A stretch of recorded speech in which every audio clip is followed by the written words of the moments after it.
Chcel by som vám ukázať moju upravenú babetu. Má troška zvýšený výkon, to si nevšímajte. Som na nej troška napalený, ako je vidieť.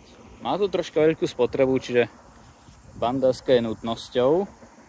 Hádať nesmie chýbať, ten je z Talianska.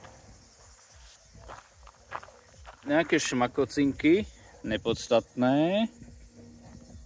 Brašničky to musí byť.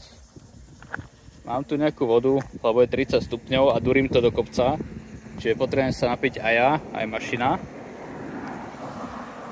Nejaké to vybaveníčko. Tuto to durí kolega. Akorát ide z tunela. Ale viete, kde sme?